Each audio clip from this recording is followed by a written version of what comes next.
Texas Podcast Massacre contains spoilers and adult language. For more horror, visit us at our website at texaspodcastmassacre.com. This is Texas Podcast Massacre.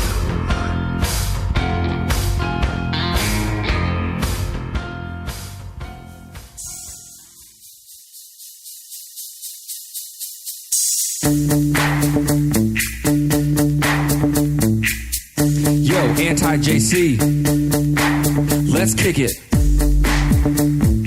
Rosemary, baby.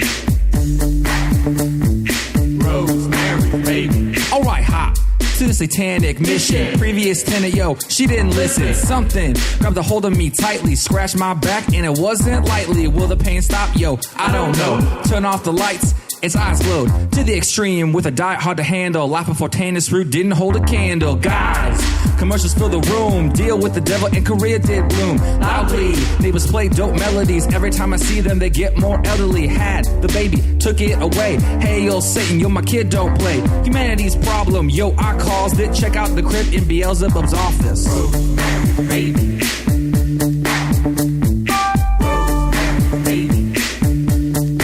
Welcome to the 18th episode of Texas Podcast Massacre, coming to you from Houston, Texas. I'm your host, Mitch, and with me as always are my own Roman and mini Castavet, Nate. I was starving and on dope and doing lots of other things. And Lisa. It takes a village. Oh, it does. It does take a village to raise the Antichrist, doesn't it? Yes. So each week on Texas Podcast Massacre, we take a look at a different horror movie and debate a horror-related topic with our unsuspecting victims. This week, we've whipped up some Tannis root shakes for our review of Rosemary's Baby, but sadly, looks like they've been left up on the refrigerator. So just going to be us three today. So Lisa is the unsuspecting victim once again. Yeah. Well, who's the unsuspecting victim for this movie? Is it Lisa or is it Lisa's child?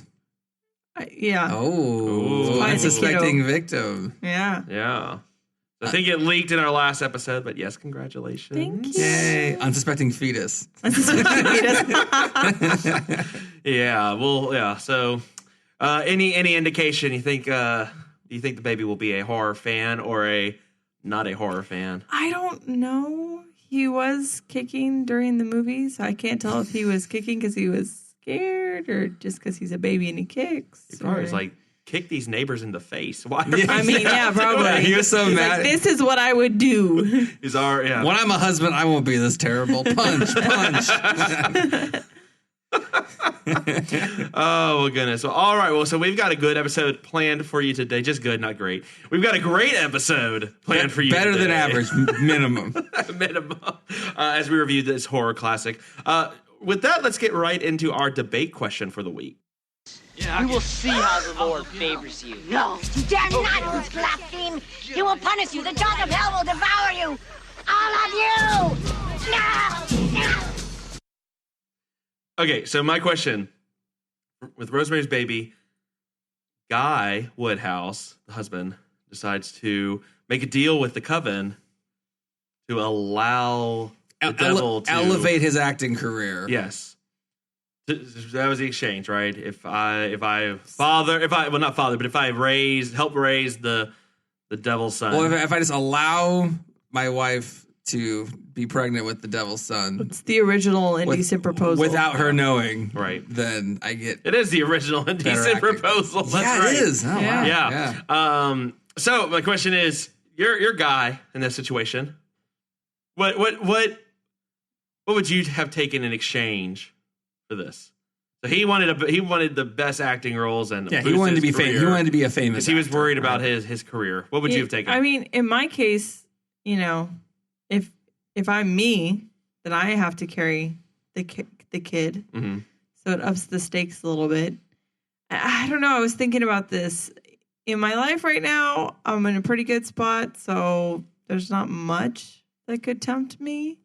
And then I thought of a couple things that could, but they're kind of counterintuitive to having the Antichrist. Like what? Like asking for, end world hunger, world peace, that sort of thing. I'm like, I think that's counterintuitive to his agenda. Lisa, this is gonna probably. This is gonna be a classic. Like, be careful what you wish for. It's like, I want to end world hunger, and then eventually the Antichrist kills everyone, and then world hunger is He's gone. like, See, you can't. No. Yeah. World peace. Well, if we're all united under Satan, I guess. Yeah, world We're peace. peace, Everyone so- is under Satan as slaves.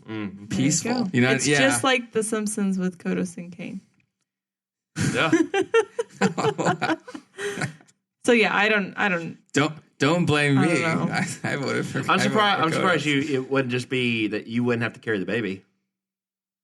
Well, I don't Yeah, but mind that- Like carrying you do a baby. junior situation. No, I think. And make him. I think I like it. this could Make be. men carry babies from now on. Oh shit! But you. Bam. Oh, but you still carry yours, but it'd be worth it. No, forget it. Y'all can carry them. Done. Wow. Well, Okay. Yeah, There you go. it's a good one. World peace done. What would you do, Nate?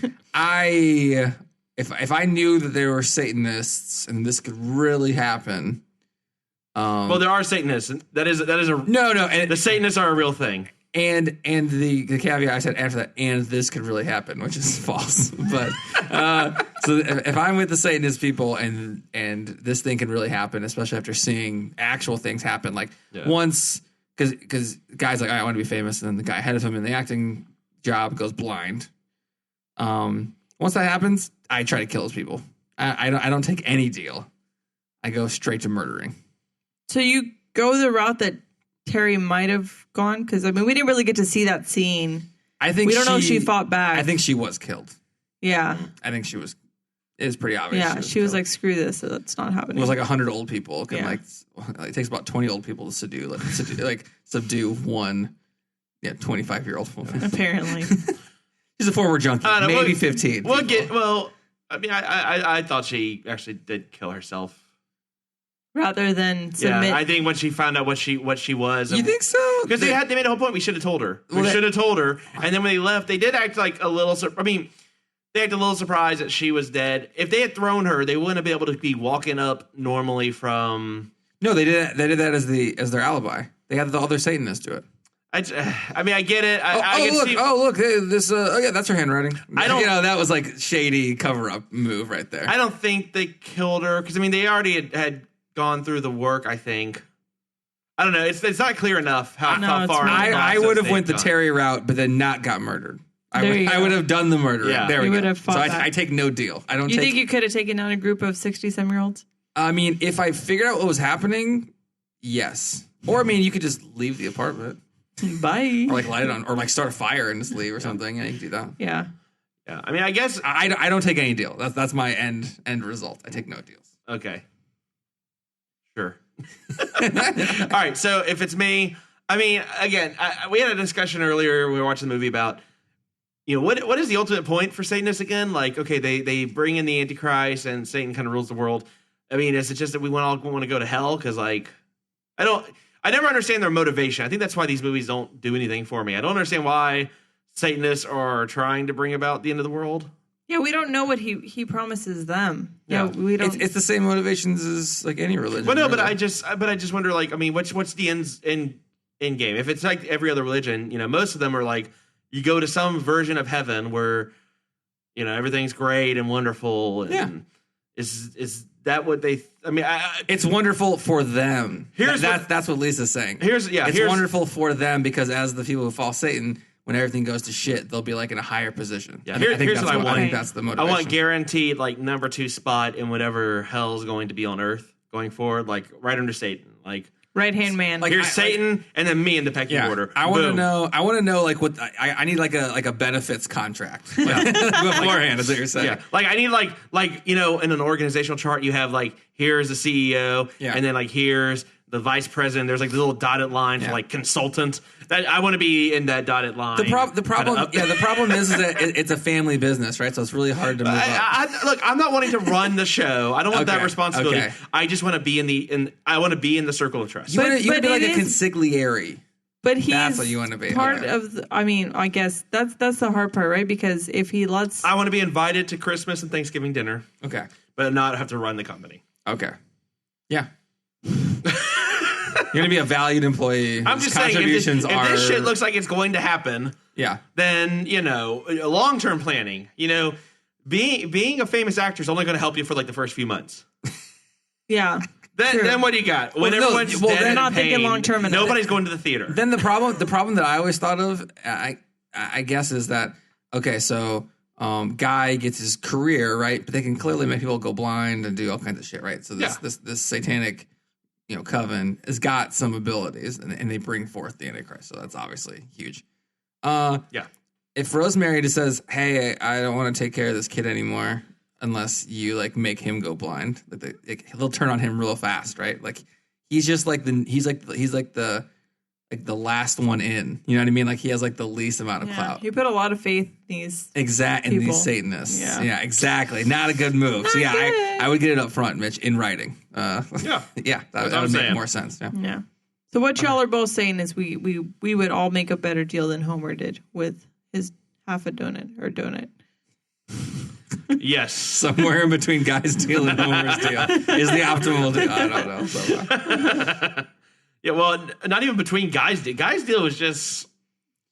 See, Guy's deal was fine, but he was such a dick after he made the deal that it's just everyone hated him. He was a dick before he made the deal. All right. Well, okay, before we get... We cannot agree on that. Okay, there's no... Yeah, so... Men are having babies, and final answer. Yes, done. Have fun. As long as I'm the number 2 in the company here, I guess. You're combining both. As long as you're pampered, then it's fine. You're number 2, but to be number 2, you have to carry a child. Definitely want a much longer maternity leave than I would get now.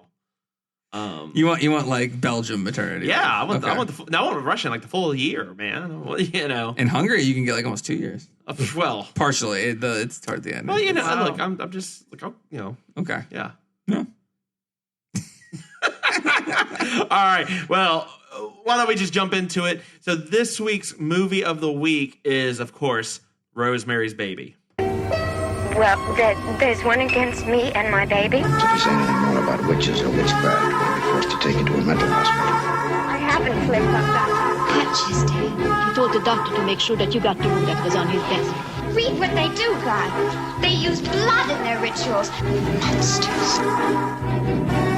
You're lying! You're lying! You're lying! What have you done to it? The Rosemary's Baby is about a young couple who moves into an apartment only to be surrounded by peculiar neighbors and occurrences. When the wife, Rosemary, in this case, becomes mysteriously pregnant, paranoia over the safety of her unborn child begins to control and consume her life. Before we get into the stats, general thoughts.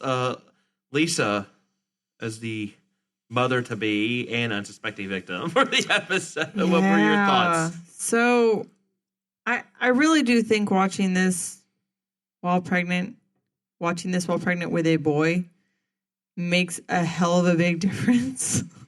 Because, in the beginning, she's got the morning sickness, and I went through that. And she's super severe, though. She's got that pain that won't go away and all that. And just the whole sequence of it and wanting to protect her baby and feeling alone and not knowing what to do and stuff like that. I mean, I'm lucky I have a great support system. I'm fine. But it just changes your perspective. It was interesting to watch. It was a good movie. I enjoyed it.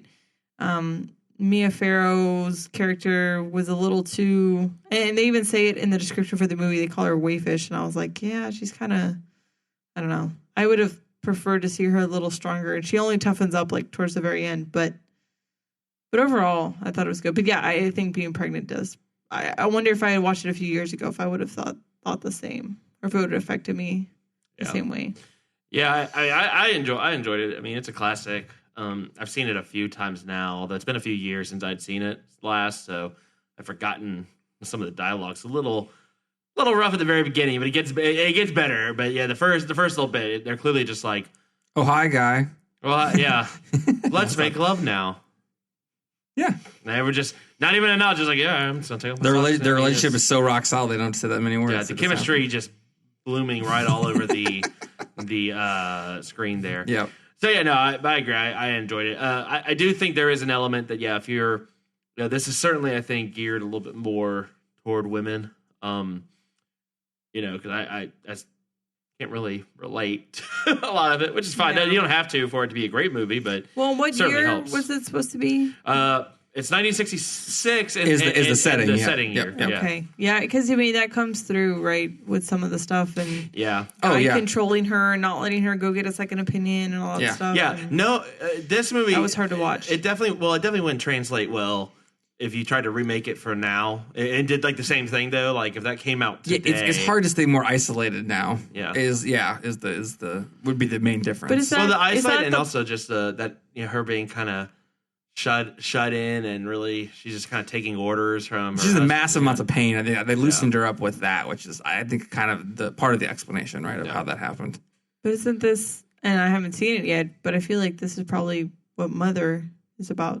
The new Jennifer Lawrence movie. I know. I still haven't seen that yet. I don't know. Check it out. I have a feeling it's very. You may have seen something similar. I'd be interested now to see what it's like, doing it in this, because I guess in that one they have that remoteness because they live out in the middle of nowhere. Mm-hmm. So yeah, and for me, one of the things I loved about this is that most horror movies take place in seclusion. This takes place literally in the middle of New York City, which I loved. So there's not a lot of movies. They're always in Maine, right? In some small town in Maine or whatever. Right? There's people, but there's not that many.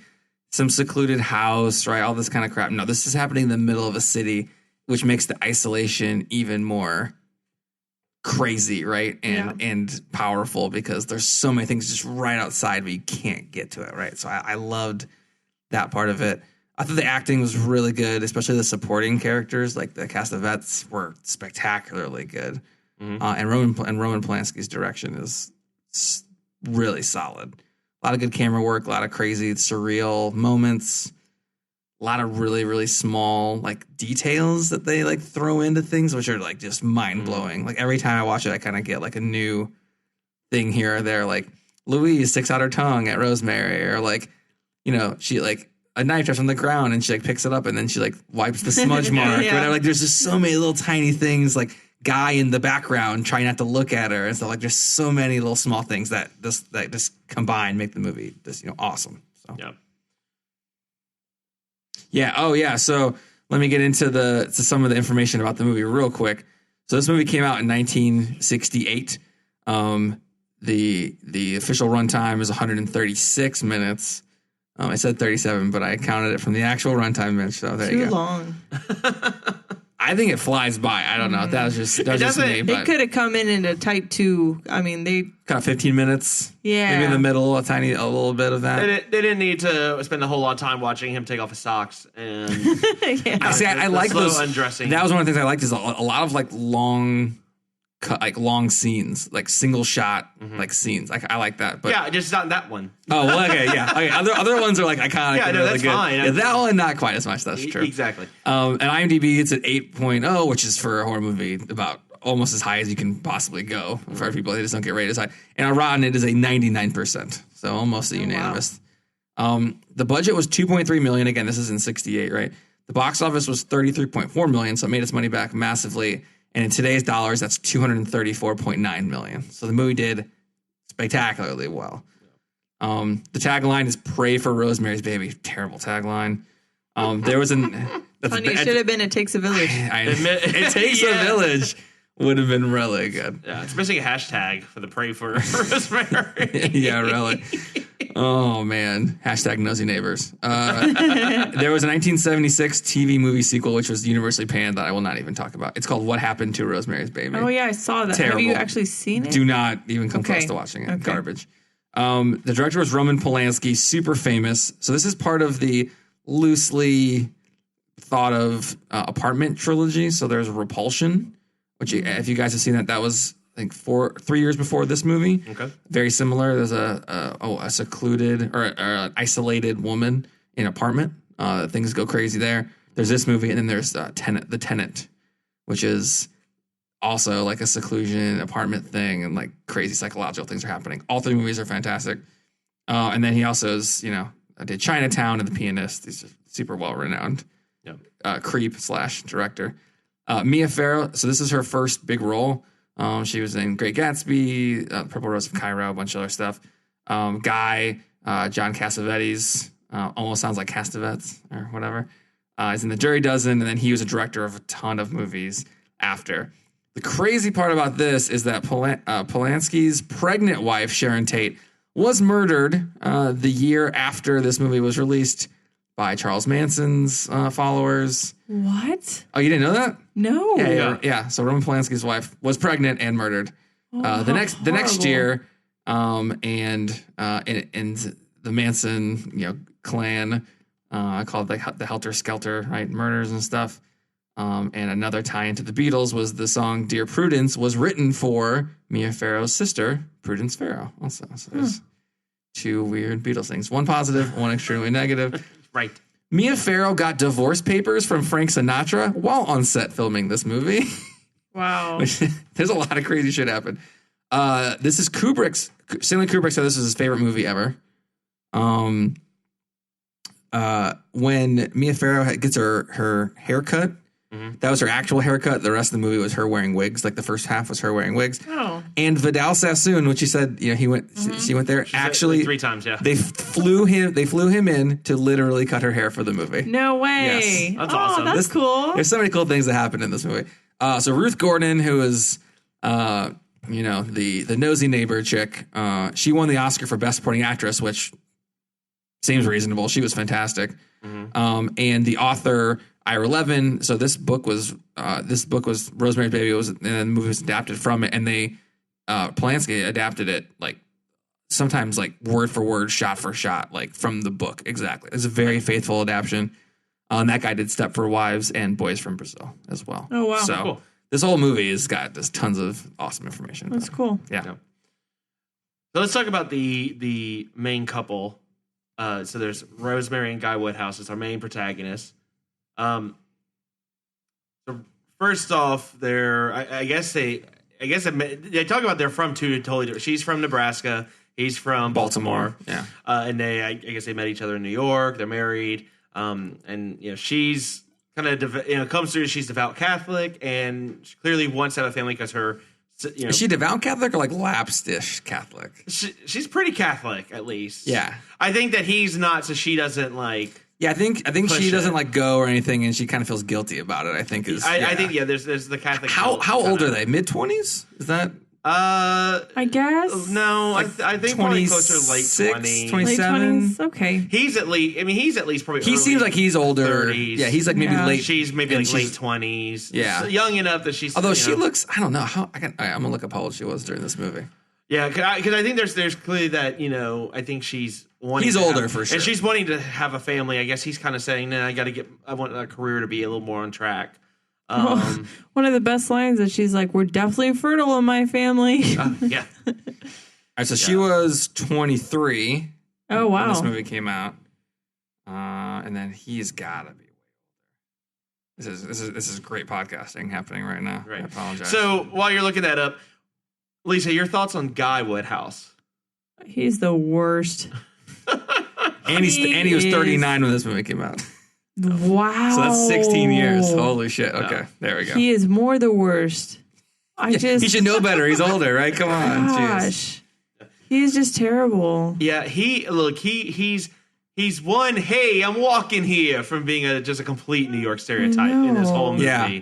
Well, no, because he gets so in character, he can be a dick to me. That's not as bad. I don't. That's what she tries to rationalize it, right? And I don't know if it was because I didn't see Mia Farrow and him having any chemistry together as actors, and I'm like, did they even do a screen test together? Well, no, I think the character is such a jerk. I don't know. I think that he was supposed to be such a dick that the chemistry just like gets destroyed. I think that's what it's supposed to be, because there were times when they were kind of click here and there, and then something would happen, and then he would go off the handle, and it would just be like gone. Yeah. He's the worst. He's very bad. A very bad husband. Yeah. And I mean, she's kind of takes it. You said wayfish. Yeah, docile. Yeah. I wasn't thrilled with her character. Well, indicative of the times of 50 years ago. That's. Yeah. And I mean, yeah. So I mean, in terms of like the first little bit, it's hard to kind of really get behind her or them as a couple. But, yeah. And you feel bad for her mostly, right? Sure, as it goes on. She does not deserve this at all. Yeah. Right. He is a budding actor who has been in two plays. Yeah, wait, which plays again? They mentioned it 8,000 times. I had it memorized. It's Luther and Nobody Likes an Albatross. There you go. I could name this from memory for years. I know, she said it like 4 times. Yes. And then he's been in plenty of car commercials, which I had to remind myself because when she jumps off the ladder to go watch the Daytona commercial, and I'm like, what the shit does she care about? Oh, that's right, he's an actor. There he is. So Yamaha, which was the commercial, is him like getting the Yamaha. That was real product placement. So like Yamaha, really, company, they gave them motorcycles, and in between like shoots, they would ride around. So Polanski, John Cassavetes, and Mia Farrow on the back would ride around New York City on Yamaha like motorcycles or scooters or whatever. Cool. Yeah, so that's awesome. Oh my god. Yeah, so that's your protagonist. Now they have decided to moving on up to be closer in walking distance to the theaters. And they move into I forgot the name of the building. The Bramford. Jesus. And this apartment is large. Yeah. How are these people affording? I mean, these well, they said it was a 10-room, but they've cut them into like 4 and 6. Yeah, but I mean, it looks pretty big. I mean, that Yamaha no way money they must can be afford. That Yamaha money is good now. There's no artistic license in it, or whatever. But so let's talk about this. First off, this building has a very sordid history, almost H.H. Holmes-esque levels of what the fuck. And that's really why you need a real estate agent sometimes. Someone who can do the research on these buildings ahead of time. Yeah. So the real building this is based off is called the Dakota, and that's where John Lennon was killed. Oh, Jesus. Oh, man. by Chapman. So, yeah, that's where this was filmed. Yeah. Yeah, and you find out this place is like filled with witches and babies have been eaten there. Yeah. The Trench Sisters. Yeah, a lot of rituals and stuff.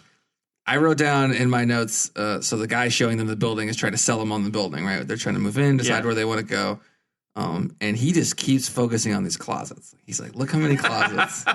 Look, storage space is important when moving into particularly a new in New York. Okay? When you're selling anybody, whether it be, something in real estate, something, anything in sales, you got to follow the ABCs. Always be closeting. Yeah. Always. Right. I mean, look, Modern Family, their whole family fortune is built on closets. That's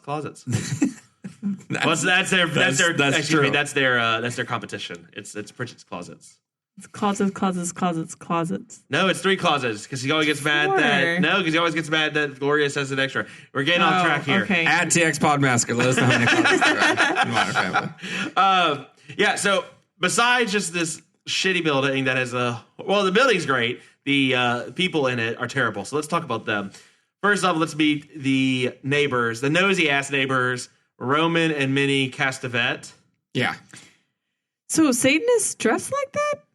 In 1960s, they do. I think it was just those people. They just brought their own style to the Satan part. I don't think it was. When you first see him, like, what's he's in like name? a pink striped suit. He's very dandy, very dandy. And her makeup dapper. Is like, just way out of whack. It reminded me of The Simpsons, the makeup shotgun. that's what it reminded me of.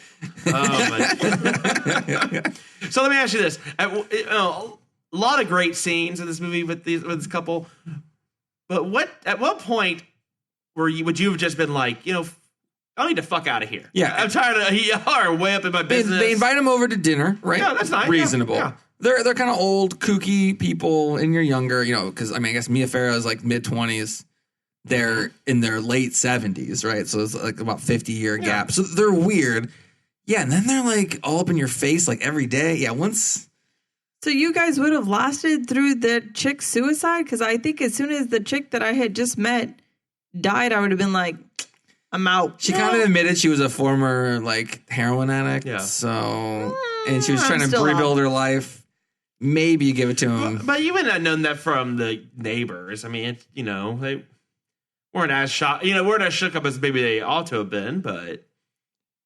You would have just said, I'm not dealing with you people anymore? Yeah. No. It's got nothing to do with them. I'm saying the second that this chick that I just met died, I wouldn't even be suspicious of them. I would just be like, I'm out. I don't know. Oh, wow. You're saying anyone who talks to them just kills themselves? Is that what you're saying? Gone. Oh, man. Wow. That's early. No That's more. early. No. What about you, Mitch? How early or late in the process? Man, I think when your partner is running off to go hang out with them all the time, that's when I'm calling out. No, I'm not taking your advice. I'm not going to your doctor that you've recommended, and then you're not going to be the person making the fucking smoothies. Okay, so you're saying maybe when she made the phone call from inside her apartment, your own apartment, to call her doctor and tell her I will evaluate my options and get back to you, bitch. That's intrusive. Okay. No. Oh, you magically know we're having dinner, so you whipped up some mousse. Well, that's okay. Chocolate mouse. Chocolate mouse. No, it's not okay. Clearly, Nate, it's not okay. I would say so. The first night they have dinner and they have a reasonable time. They're old, they're weird, but they make fun of them, right? Kind of. Yeah. The second night when Guy goes over to talk with Roman again because his stories are interesting, whatever that means. His stories are interesting means I will try to make you famous with Satan moves. Mm-hmm. The second night. The wife, Mrs. Castevet, comes over with a friend barging in. You bring a friend in? Oh, yeah, and they start it's knitting. over and for they me. start knitting. Admittedly, sit down and start knitting. You bring a random person in. She sits on the book. Yeah. So it's like this long ass couch. Anywhere else she could sit on, she's like fucking Maggie. Or, do you know the dog went. The moral of this story was everyone telling Rosemary to not read books. That was like one half of this movie. So two things. One, that's why I don't answer the door when someone comes to the door. I don't want people barging in just sitting down and knitting. Number two, that's what we're most worried about. Just don't do it. Don't get yourself in that situation, okay? Wow. Number two, apparently books and talking to your friends are the Googling of this time. Because they tell pregnant women now, don't Google it. You're going to scare the hell out of yourself. And this one was don't read the books and don't talk to your friends. No. Like, let's talk about that friend. Laura Louise is sort of my favorite character in this whole fucking thing because she goes from just kind of being barging in to at the very end being just we'll get more in detail at the end, but the very end she just becomes like the Satanist suck up kind of deal. Oh my god, sticks her tongue out in a very passive aggressive. I love it. Very childish. Passive aggressive cult Satanist pokes. Oh man, that's great. Yeah, she's too old to be the mother, but she acts like she's 5 years old. But she's not. She's not too old to stick her tongue out. Yeah, incredible. Now, the other kind of, doesn't live here, but clearly important to the story, Dr. Saperstein, who, tells her not to read any books. Yeah. Don't talk to people. Don't worry about debilitating pain for multiple months. Right. It'll go away in a couple days. It'll go away in a couple days.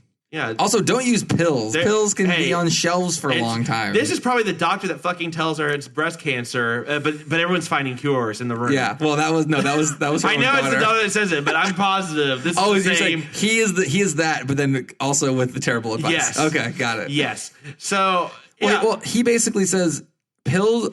Your neighbor's random herb concoctions are better than pills. Yeah. Yeah.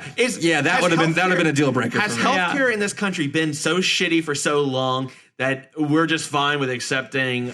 No one sounds like, no, I'm going to go to a pharmacist.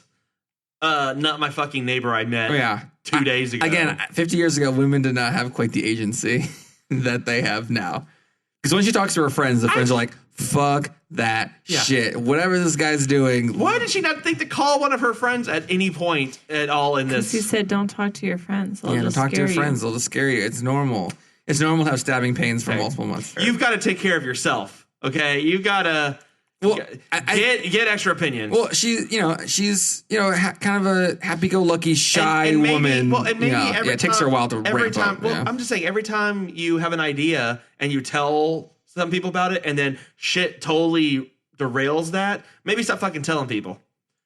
Maybe assume that if you have...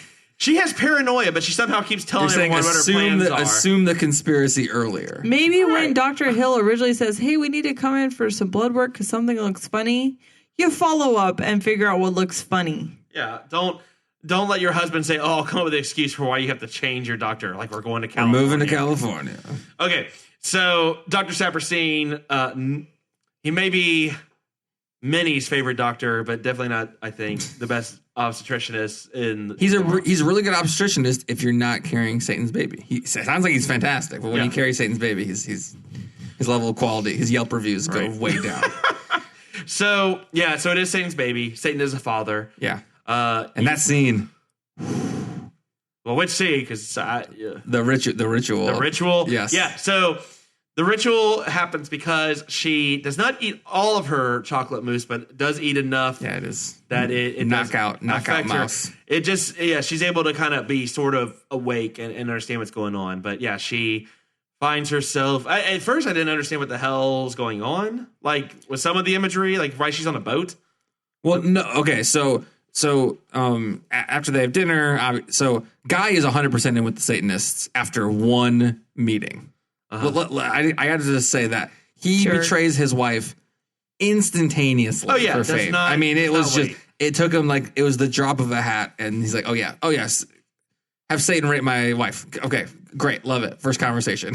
That's not great husbanding. But then they get the chocolate mouse, yeah, the chocolate mouse, because they keep referring back to they're like, I got bit by a mouse, the mouse bite, blah blah blah. So it's definitely laced with something to knock her out, right? So once she's knocked out, she starts having it's like hallucinations slash really vivid dreams from this drug, and that's what you're looking at with the boat and stuff. Yeah, but it was an allegory for Catholicism. Well, I did like her hallucination of the Pope. Well, no, I'm sorry I didn't get to come see you. Don't worry, my child. Yeah, it's okay.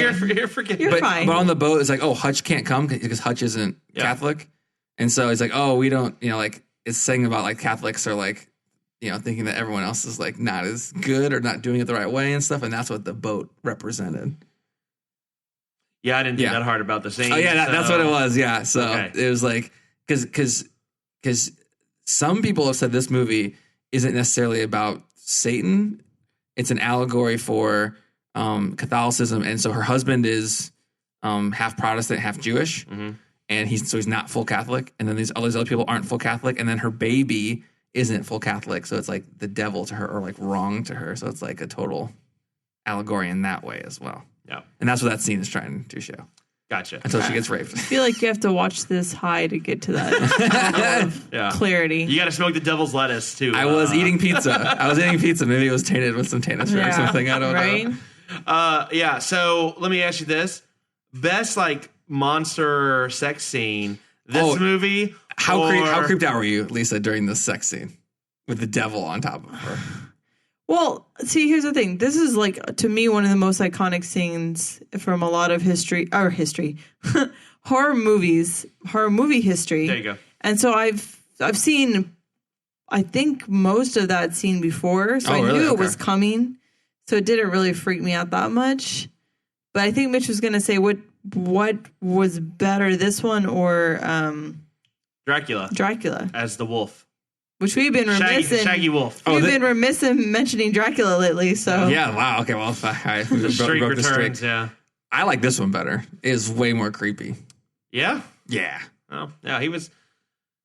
There's a lot of people watching, so a lot more performance anxiety. Well, there's a lot of naked 80-year-olds around, which is never positive. Yeah. In any circumstance. In my opinion. I don't know. But it was crazy though because there's an actor, right, who was on top. They filmed this scene, right? Mm-hmm. The actor was on top of her for multiple hours. He was literally naked filming this scene. So the guy was actually naked, and he had contacts in that the eyes, like the demon eyes. Yeah. He had those. He literally had those contacts in at this time, and so I guess the guy's name was Clay Travis, and so they would do these scenes, and then Mia Farrow did like an interview and said, "Oh yeah, he's really professional." He would say like, he would be like naked, rubbing up on her, right, doing for the movie, and then they would be done with the filming, and they said, "All right, well, it was a pleasure working with you, Miss Farrow," and then shake hands, and then oh my god, they would do it again, and they had to reshoot it. Yeah, so I guess it was classy, as a classy professional demon or devil rape scene. So she didn't use a body double for that? No, I mean they show her partially nude, 3-4 times in the movie. They never show her head and her chest at the same time. They will show cuts from the neck below and then show her head. I think they showed her butt.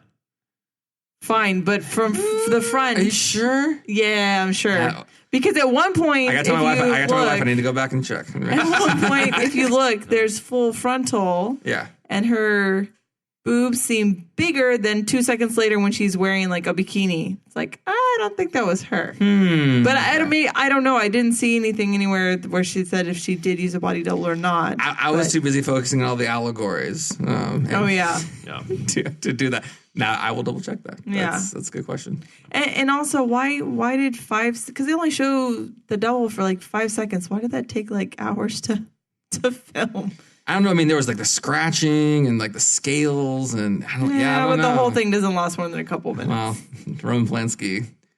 He pulled a Kubrick. Well, Roman Polanski, has a very sordid past with his own rape conviction. Yeah. So. All right. Apparently, I need to go read the history of Roman Polanski because I know nothing about this guy. He got convicted for raping a 13-year-old girl, and he's not been in the United States for many decades because he has outstanding charge. This was after Rosemary's Baby? Yes. Okay. This was actually his first U.S. movie. She's not from the U.S., but yeah. Makes the whole "it was kind of fun in a necrophile" sort of way line. Worst quote of the movie. Little worse, yeah. Yeah. So after the ritual, she wakes up the next morning. She's like, I had the craziest dream, right? I was getting raped by the devil with all these naked people next to me. You wake up, you got about 10,000 scratch marks on your arms and back, and then what is the exact quote? He says, "It was kind of fun in a necrophile sort of way." Yeah. Creepy as fuck. He's making rape jokes about you not being conscious. Yeah. And jokes about having sex with dead people. Yeah. Man, classy. Guy Woodhouse is. Yeah. That's why he's an actor and not a. That's why he's an actor and not a screenwriter. No. he doesn't write. He doesn't say. He says the words. He doesn't create them because he's terrible at it. Right. So as the movie progresses, she goes full scale paranoia. I will say I did love that the book that she is given by Hutch, which is a family friend. After death, he's still helping her. Yeah. The book is called, greatest title, All of Them Witches. Yeah. Today would be All Dem Witches with a D. Dem Witches all be dem crazy. Witches. Yeah. All dem witches. So after she gets who dem witches? Who dem witches be? Anyway. Which, is that really fair? Because are all witches Satanists? I guess that's what they're implying here. Well, that's how they get their powers. I think in the Venn diagram of Satanists and witches, there's a lot of overlap. Yeah. I think maybe is what the book's saying. Yeah, some sort of So anyway, she ends up trying to essentially get away from Dr. Saperstein, all these people. She goes to the one person she thinks she can trust, which is her original doctor, who sells her the fuck out. Yeah, what the hell was up with that? No. Man, that sucks. So they take her and she's delivering the baby. Do you think he takes a better deal than Guy did? Or I don't think he's aware. I think he's just like, this bitch crazy. Oh, you think? Oh, I think he just unknowingly was just like, I better call her husband to come get her. Wow. Yeah. See how much sexism was happening in this movie? God. Oh, I know. It was rampant. It was rough. Yeah, it was really and bad. And that makes the isolation so much worse. And this heightens. Terrible. Yeah, it's crazy. Yeah. So she delivers the baby and is told that the baby did not survive. However, she can, in fact, hear a baby crying through the walls because she has like one wall that I guess used to be shared. The shared wall, yeah. She finds out that the reason why that one closet, as they focused so much on closets earlier, reason why it was boarded up earlier was because there was a secret doorway into the Castavet's house. Yeah, and that's why the Always Be Closets guy was like, oh, why is this closet covered? Yeah. Yeah. So he gets in there and sees that the baby's there. So let me ask you this. So the ending, she confronts the whole coven plus, I guess, a Japanese tourist and some Italian guy. Because that's about, they're just there. There was a Greek tourist. There was, there's like dignitaries. Was it Greek or, I said Italian, I didn't know. It was Greek. He was Greek. Okay. His name was like Georgianis Stephanopoulos or something. It was, like Greek. Greek. Yeah. Some Mediterranean, you're right. Yeah. So let me ask you, I don't want to ask what would you do, because that's usually what we talk about later, but Mia Farrow, Rosemary in this case, leans into it. Takes a little bit, but she's eventually just like, yeah, I'll rock the like you're rocking the devil baby wrong. Yeah, like too me, fast. Too fast. Yeah. Devil baby likes a slow, smooth rock. It's more of a slow jam. Yeah. Kind of guy. I mean, are you? What do you think about that ending? Are you happy with it? Do you think that's? Would you have done the same thing? Would you just be like, yeah, fuck it, all right? Because they're like, you don't have to join the cult, which is kind of cool. I mean, you don't get any of the perks, I guess. You don't get the secret handshake. Well, you get to see your son. That's the perk, I guess. Or else they would just keep the baby. I don't know. Yeah. Yeah. Would you? He's still my son. She really wanted to be a mother the whole movie, and that was the cool part is that for herself, she didn't really step up and like demand anything. She was like really demure, right, and like submissive, basically. Mm-hmm. But once it came closer to the child being born and more about the kid, she like snaps into action, and like you can see like the vivid difference between like her being like, oh yeah, whatever, I'll do whatever. The doctors are telling me, and then like, oh fuck this, like my baby's coming, I gotta make sure like all the shit is like lined up. That was the cool. Mom gene kicks in. Exactly, that was awesome, and that was really cool. Yeah. She wouldn't do it for herself, but she would do it for the kid. Oh yeah. So that makes it at the end when she chooses to like ostensibly take care of the kid who is the Antichrist. Mm-hmm. It makes it more believable because that was when she was actually like stepping up and doing things in the movie. Because other than that, she was not. So y'all would lean into it as well then. Oh, I wouldn't. Oh, I would stab the baby in the face. and then be killed by a bunch of 80-year-old Satanists. You're definitely not drinking the Tannis root Kool-Aid. No. It's got a chalky undertaste. Not a fan of it. There's no undertaste. Tastes fine. No. It tastes fine. If it's going to be a thing, I'll drink all the Kool-Aid. Jeez, Mitch. I'm always the guy, like, I don't do the deal. I try to kill as many people as possible, and I probably get murdered. That's me in, like, all of these horror movies. Like, I don't play along ever. Nate is just murdering babies all over the place to stop. Well, to save the world. Jeez. I mean. Well, again, we don't know what the final goal of all this is. I mean, maybe it just grows up to be president. Well, he says his power will be stronger than stronger. That's what it is in the Omen. His rule will be longer than longer. What the fuck does that mean? It sounds like things are going to be bad for humanity. So he's the for fucking quite Night some time. King at this point. He's the Night King. If I could stab one baby to stop the Night King, I would. Again, the long winter will never do come. it all the time. Don't touch my baby, Nate. What'd you think about the Hail Satans? Like in all the Satan. That scene is fucking the very end. crazy. When they're all like Hail Satan, and he's like, and he's explaining everything, and she is just like, "Fuck, Hail Adrian, Hail Satan." This is terrible. Yeah. And they showed like the creepy like overlay of the actual baby's face and the eyes. Yeah, guys' eyes don't look like that. What are you talking about? Oh, it's Satan. Right? Figure this shit out. Come on, she's already done all the research. Connect the dot. The problem is, it took her so long to figure out Guy was in on it. Right? She knew that the Castavets were shady. Right. But she took her like a long time to figure out her husband was in on it, and then the doctor. Right? She almost went into the office again of the doctor. Right? Like. It took her a long time, but she finally sleuthed it out with the help of Scrabble, which is why my family always plays Scrabble, right? Figuring shit out, spelling words, anagrams. Apparently Scrabble can do it all. Yeah, when she's talking to Saperstein and she's like, I really don't trust my neighbors anymore. I'm like, what? Why are you telling him this? No. What the heck? Well, I mean, Mrs. Castavets, she's kind of like a master, like, intelligence like agent spy. Like everything that she says was like designed to like extract information in like ridiculous ways. She's an old lady, so she's just like, I'll be nosy, whatever. Like everything that she did or all those things, like the communication between the members of this group was like stellar for the 60s. Like they were calling each other, like people running like home and like to stop people from getting information, and like everything they said, like they remembered and then like brought it up later and stuff. I mean, this like very well organized group, like way more competent than all the other cults and stuff that we've done. Other like the Void, way more competent than the Void people, like times a million. So. They didn't have the little like Brooklyn lady yelling at them to tell them what to do. That would have made it better. Yeah, more competent. Agree. Okay, so by the end of the movie, she's decided that she's going to.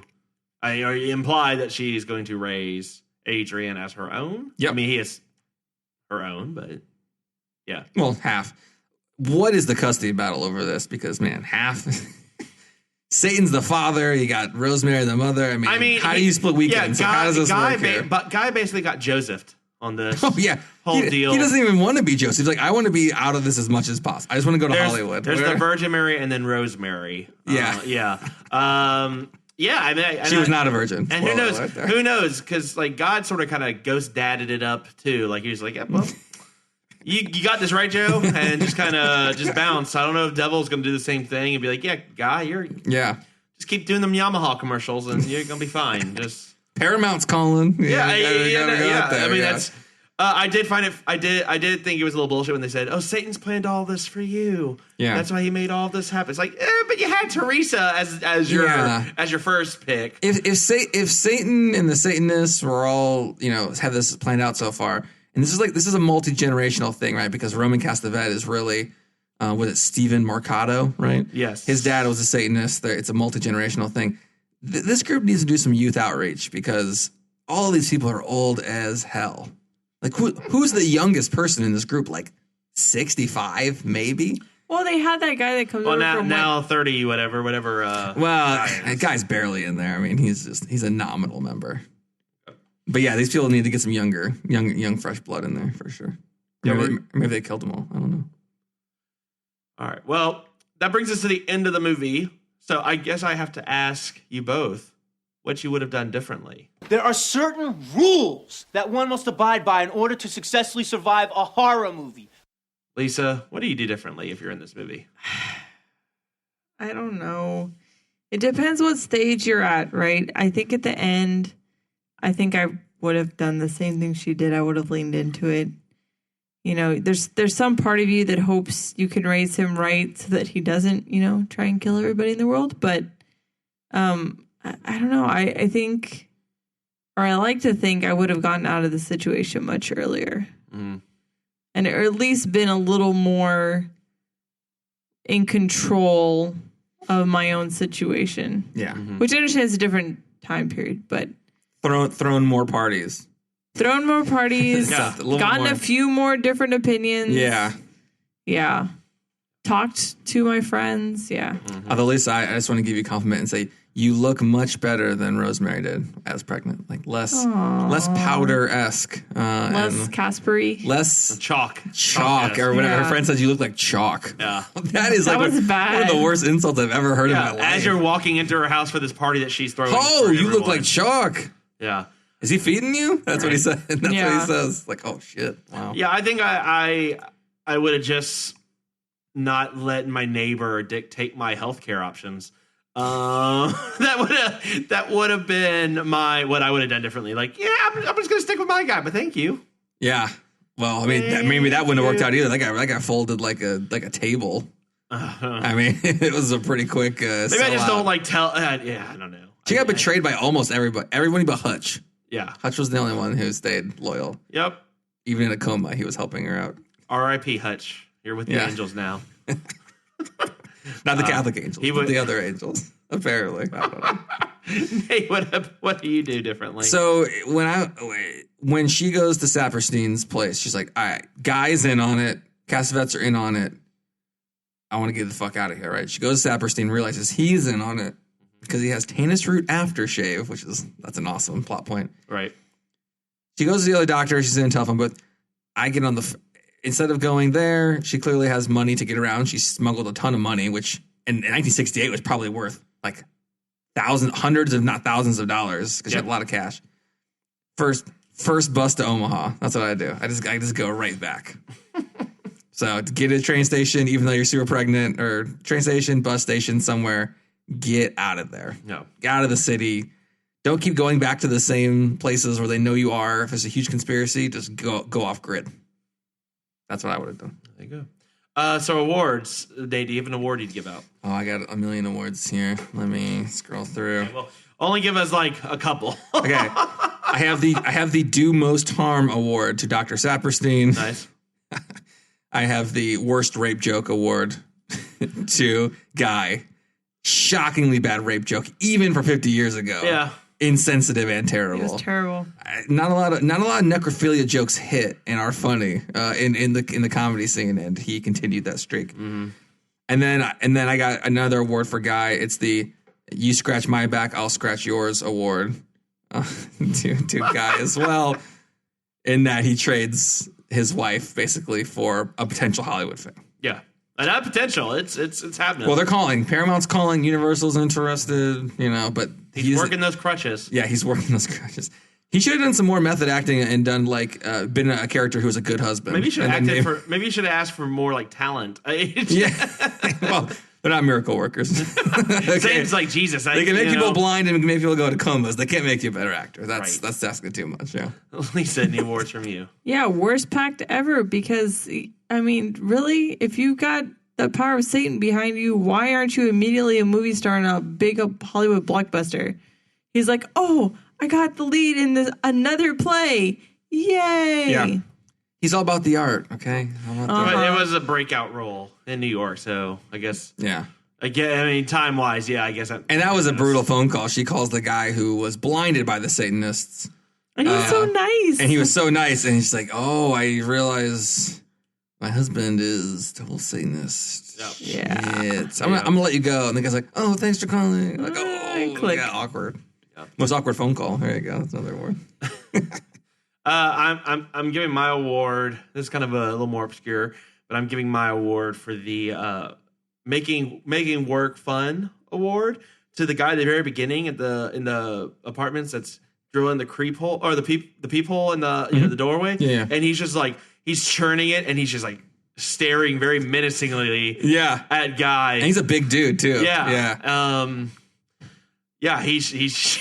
I mean, I wish there was more of that guy. I think if he was in the cold, that was you want that guy. I want more of him in the movie. Also, just the landlord doesn't give a fuck award goes to the landlord. Yeah, he's just he's not turning away anyone. You got the cash, you got a room. That's basically how he's running it. Maybe he upped their rent a little bit, for suicide costs, right? Or insurance something. and all. But no, he says he can't. He said I would up the rent. If I could. Oh, maybe that's how they can afford it. That's right. Okay. Oh, damn. Well, with all that said, that brings us to our final segment. Final cut. I'm going to jump out on the lead here. I gave this movie 8 out of 10 vodka blushes. Oh. So I mean, this movie's a classic. Yeah, some of the dialogue is a little hokey at the beginning. I mean, but again, that's not what you're watching this movie for. Yeah. This movie, I think, really set the tone for what eventually would be kind of the final girls with Mia Farrow in horror movies. I think you're right. The isolation piece of it, particularly being in a major city. Yeah. The apartment's big enough that she doesn't get, cabin fever to an extent, but it becomes oppressive, right? Yeah. And I think it's to me, I think it's what still kind of resonated with me today with that movie too is, allowing yourself to not be in contact with the outside world. All the information she's getting is just from it's curated her husband, by certain people. She's not. It's only when she really just starts reading and starts getting other opinion and kind of thinking for herself that she really start, starting to make some right decisions, or at least starts to be aware of what's kind of going on. Mm-hmm. Now, there's a case that this movie being remade to where it's all totally the paranoia really is true, and even if even if you had that other thing really happen, but she never knows about it. Yeah, that's kind of a cool ending as well. It's kind of that's probably more. If it were done today, that's probably how it would do. You would probably be left wondering, was the baby really the Antichrist? Did it actually all happen? Was it all in her just overall paranoia from being isolated and secluded? Prenatal hysteria, as they called it in the movie. Yes. We're going to keep a lookout on for Lisa and make sure no prenatal hysteria. Oh my gosh. I don't even know that's even possible, but sure. They had to explain it some way. So Nate, what do you give it? I love this movie. The atmosphere was great. I've already gone through all this. All the allegories are amazing. The acting was good, especially the side actors, secondary characters were acted extremely well. The directing was great. I mean, I give it 10 out of 10 triple word scores. Oh, wow. First 10 out of 10 for me. So. For you, I was going to say, yeah. Nate, it was great. One of our unsuspecting victims. Yeah, jumped the gun on it, but yeah, I loved it. This is one of my favorite movies ever. I watch it like once a year, probably easily. All right. So can't wait for my wife to get pregnant. Then it'll be even better. You have to make her rewatch it. Lisa, I will for sure. Yeah. All right, you're reviewing for 2 now. So what do you give it? What's your score and what is the fetus score? So mine is it's a 666 for the fetus. Oh, and in the movie 1966, and the due date was June, so 666. Yeah, you guys caught that.